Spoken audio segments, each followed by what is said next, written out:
Albert Bandura was born in a small town in Canada to his two parents who were immigrants from Poland and Ukraine. He attended a very small school from elementary until high school. Because of the size, there was an emphasis on self-teaching for the students. Once Bandura graduated from high school, he attended the University of British Columbia where he intended to study biology. But after taking a psychology class, he realized his love for the study and pursued his new path. After receiving his BA in psychology from British Columbia, he enrolled in the graduate program at the University of Iowa, home of the Hawkeyes. At the University of Iowa, he received his master's as well as his PhD degree in clinical psychology. He then went on to the postdoctoral internship at the Wichita Guidance Center and a year later began his work at Stanford University, where he still resides today.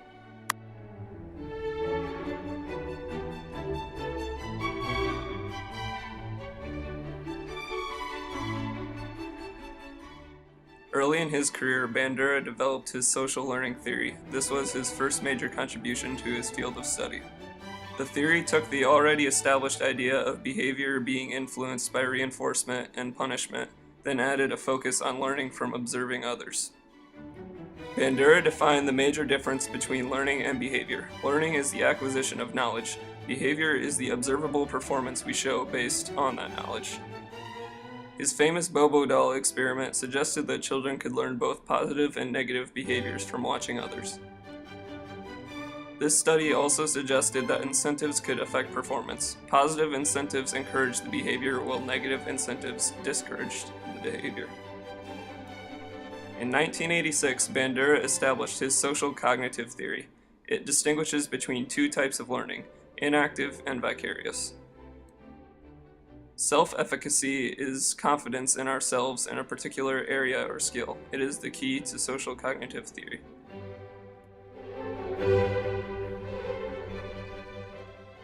Albert Bandura once said, "The weaknesses of learning approaches that discount the influence of social variables are nowhere more clearly revealed than in their treatment of the acquisition of novel responses, a crucial issue for any adequate theory of learning." Bandura realized that other psychologists were missing some important factors in their theories of learning. That is why Bandura and Ivan Pavlov's theories differ greatly. Ivan Pavlov's classical conditioning theory involves training a person or animal to have a certain reaction to a certain stimulus. He uses terms like conditioned stimulus and conditioned response. Bandura does not doubt Pavlov's theory, but believes he left out important factors that also influence behaviors in learning. For example, Bandura believes people don't always show everything that they have learned. This means people may have acquired knowledge even if we were not able to observe it.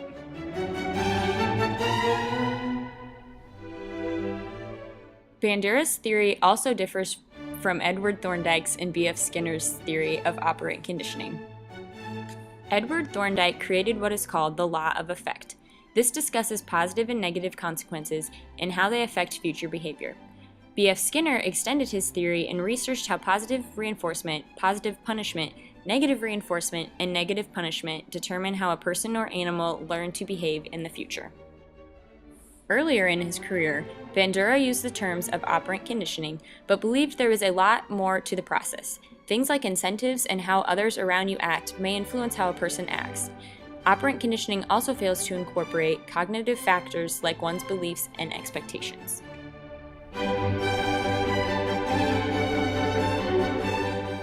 Vicarious learning is learning by observation of other people.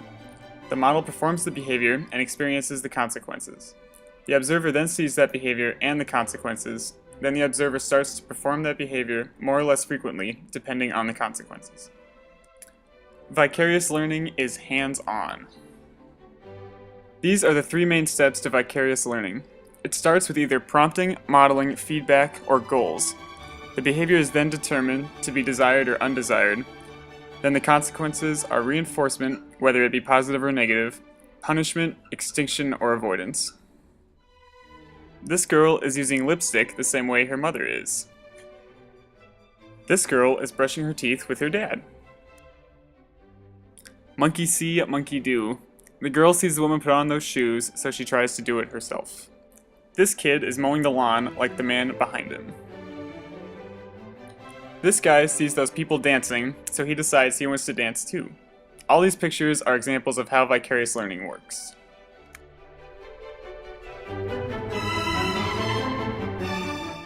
Inactive learning is part of Bandura's social learning theory. Inactive learning is learning by doing and then experiencing the consequences of your actions.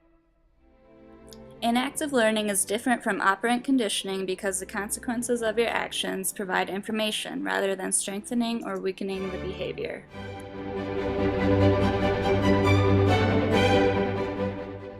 Bandura is most well known for his Bobo doll experiment, which modeled social learning behavior. This experiment shows how children learn social behaviors, such as aggression, through observation learning. For this experiment, he showed a group of kindergartners a video that he made of a woman punching the Bobo doll and yelling phrases and words such as "Socceroo."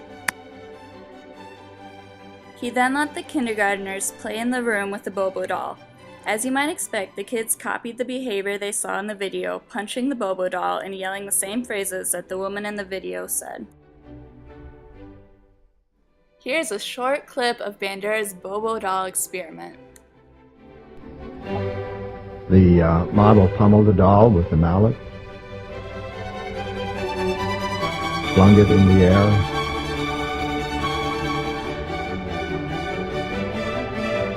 kicked it repeatedly,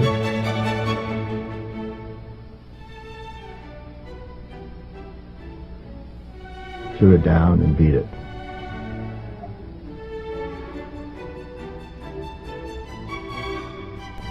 It was once widely believed that seeing others vent aggression would drain the viewer's aggressive drive.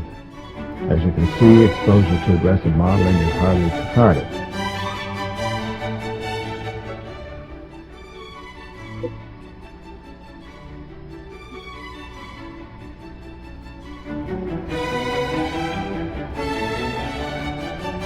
Exposure to aggressive modeling increased attraction to guns, even though it was never modeled. Guns had less appeal to children who had no exposure to the aggressive modeling. The children also picked up the novel hostile language.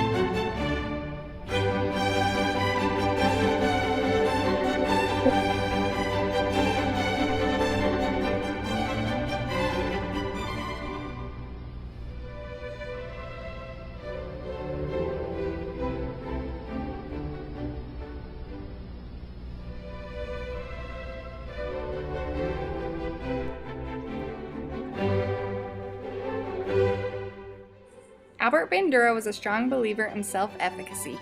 He defined this as people's beliefs about their capabilities to produce designated levels of performance that exercise influence over events that affect their lives. Basically, this whole theory comes down to the fact that if you are optimistic and believe in yourself that you can do something, the chances of you being able to do it are higher than if you think you're incapable of succeeding at the task.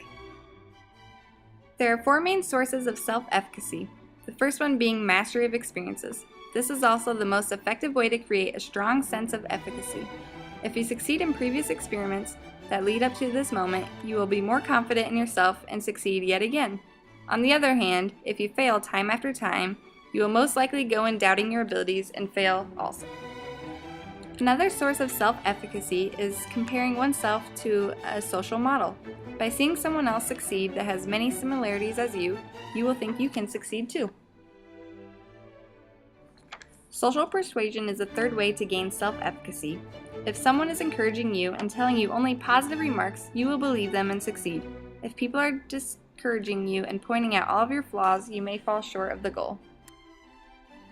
The fourth and final way is by reducing people's stress reactions. Then you also need to alter their negative emotional proclivities as well as their interpretations of their physical status.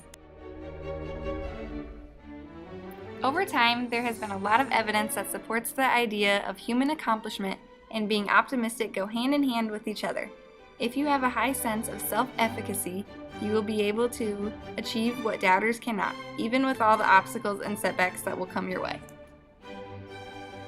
People such as E. Cummings, who was turned down by 16 publishers before one finally published his manuscript, had to have a high level of self-efficacy to still be confident in his works and to continue to follow his dreams.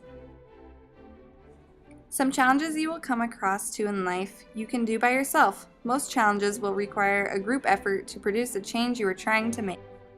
A good example of self-efficacy is from Kung Fu Panda. Po the panda questions whether or not he is able to accomplish a task, but his master helps him believe in himself. I'm pretty scared. You can defeat him, Panda. All right, are you kidding? If they can't, they're 5 masters. I'm just one me. But you will have the one thing that no one else does.